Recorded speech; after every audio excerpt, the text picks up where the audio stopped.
For the members of the media that haven't been to Iowa time and time again, I hope they understand how exciting what you're seeing is today. There are people in this room who are informed and who care about this election. Is Ron Paul the real winner of the Iowa caucus? First, Mitt Romney was determined the winner of the Iowa January caucus, then Rick Santorum. But in reality, it was neither one of them. A story in the Huffington Post explains how Ron Paul stands to walk away with the lion's share of the Iowa delegates. See, I learned that you can't just go to the caucus and expect the caucus to delegate where your vote's going to go and what the party's going to do, because that's just not how the party works.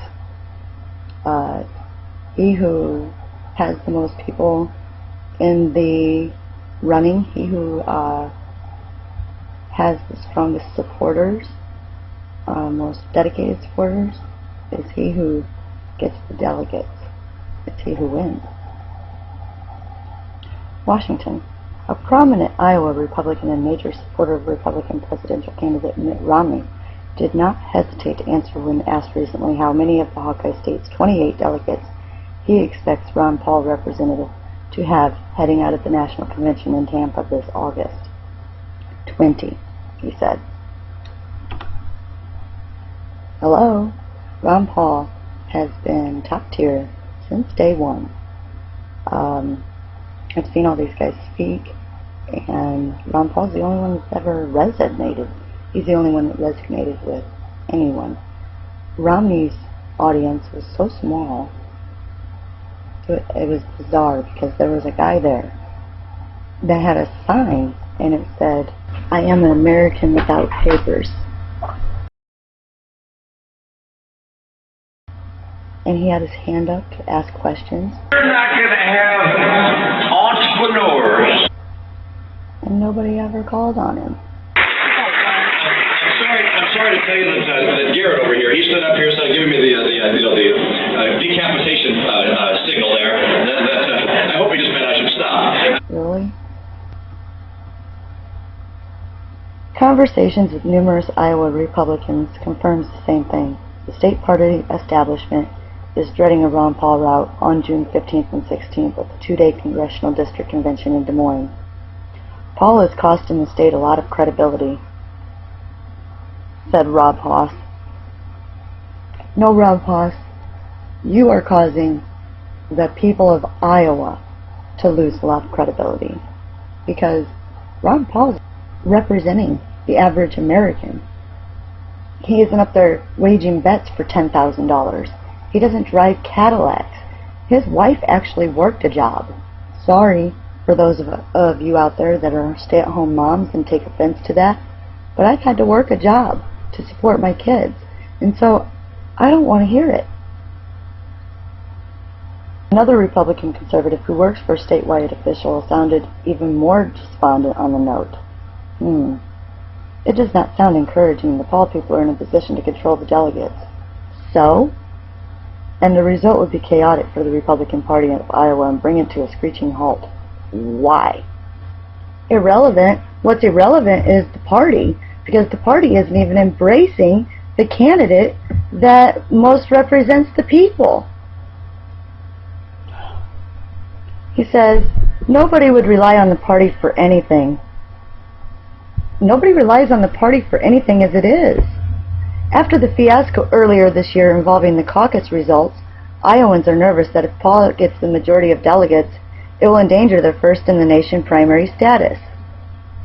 Let me tell you something about this whole caucus fiasco. That was caused by the media. The media made it up. The media said that they were moving the ballot counts to a secret place. As far as I knew, all of the counts were called in. So how could that be screwed up? I mean, it just isn't like the media says. The caucus process went great here. 99% of the state turned their votes in the night of the caucus. 99%. So they're using that 1% The one person who went home and fell asleep before calling in the results. They're using that against the whole state. 98 other counties called in their results, and everything was good to go. And for them to say that they lost a truckload of ballots or 8 truckloads of ballots, please. These were little tiny squares of paper that you wrote the name on. They were not ballots that you put in a machine. This is a caucus, not a primary. Our caucus is more accurate than a primary, I believe.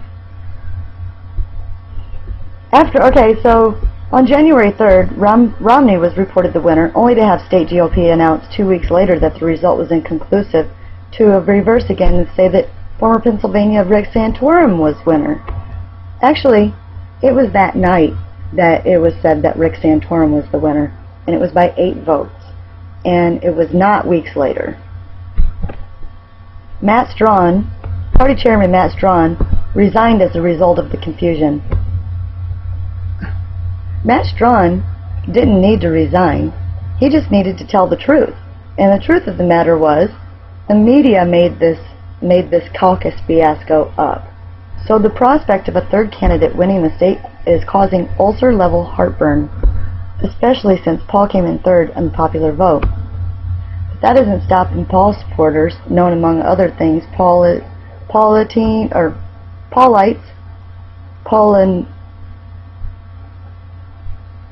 Paulinistas, I don't even know how to say that.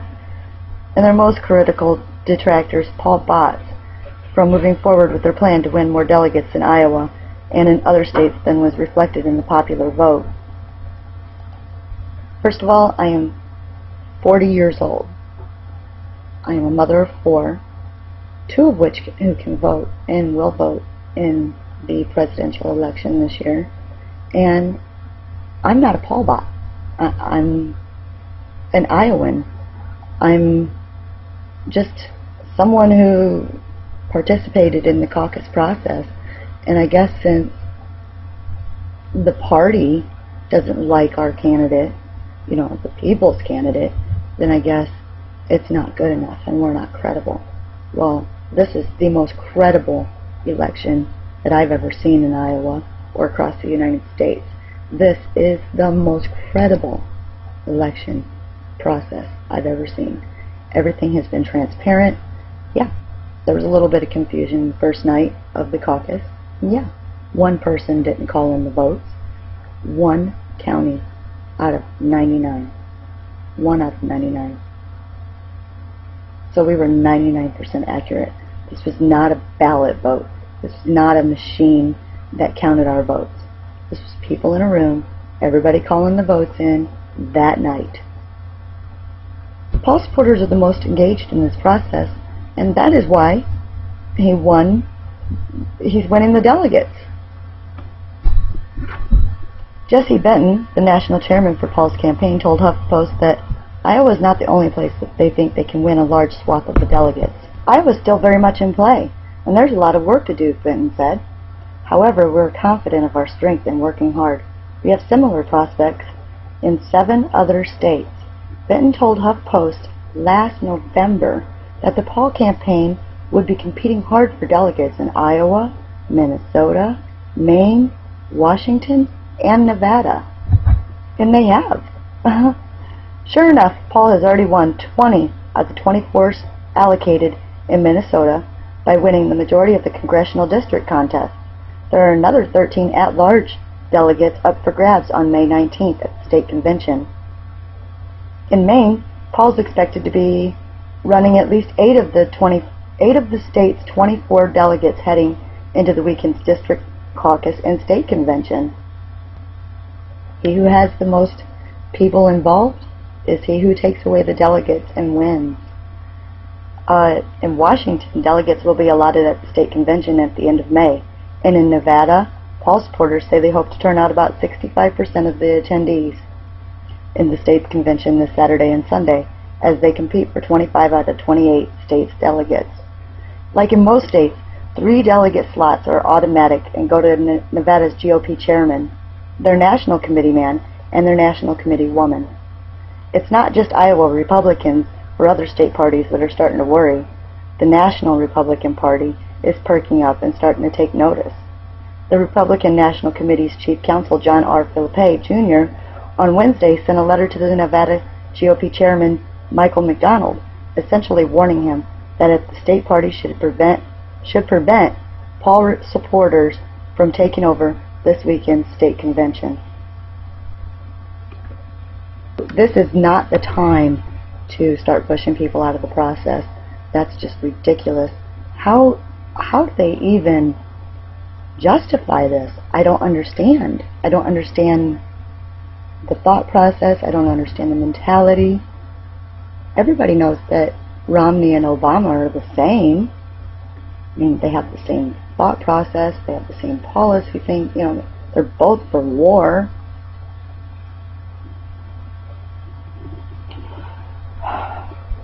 Each candidate is entitled to have delegates supporting him elected to the delegate slots that he earned in the presidential preference poll, Felipe wrote, referring to the results of the February 4th caucus, which Romney won with 50% of the popular vote. John Ralston, the chief political writer for the Las Vegas Sun, wrote last Wednesday that the RNC appears to fear Paul's supporters. Why? Taking Mitt Romney slots and then not abiding by GOP rules to vote for the presumptive nominee on the first ballot in Tampa. What is going on here?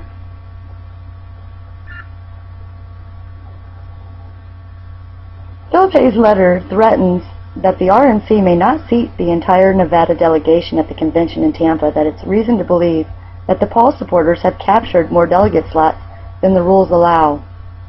It's amazing. At least the Paul supporters are engaged in the process. What about Romney supporters? Where are they? Why are they not coming out of the woodwork? That's all of the story I'm going to read, but you can find this at kwc.com. The title of the story is Ron Paul really the Iowa caucus winner? Yes, Ron Paul is really the Iowa caucus winner. He always has been. No matter what the establishment and the mainstream media want to say, Ron Paul has been top tier since day one.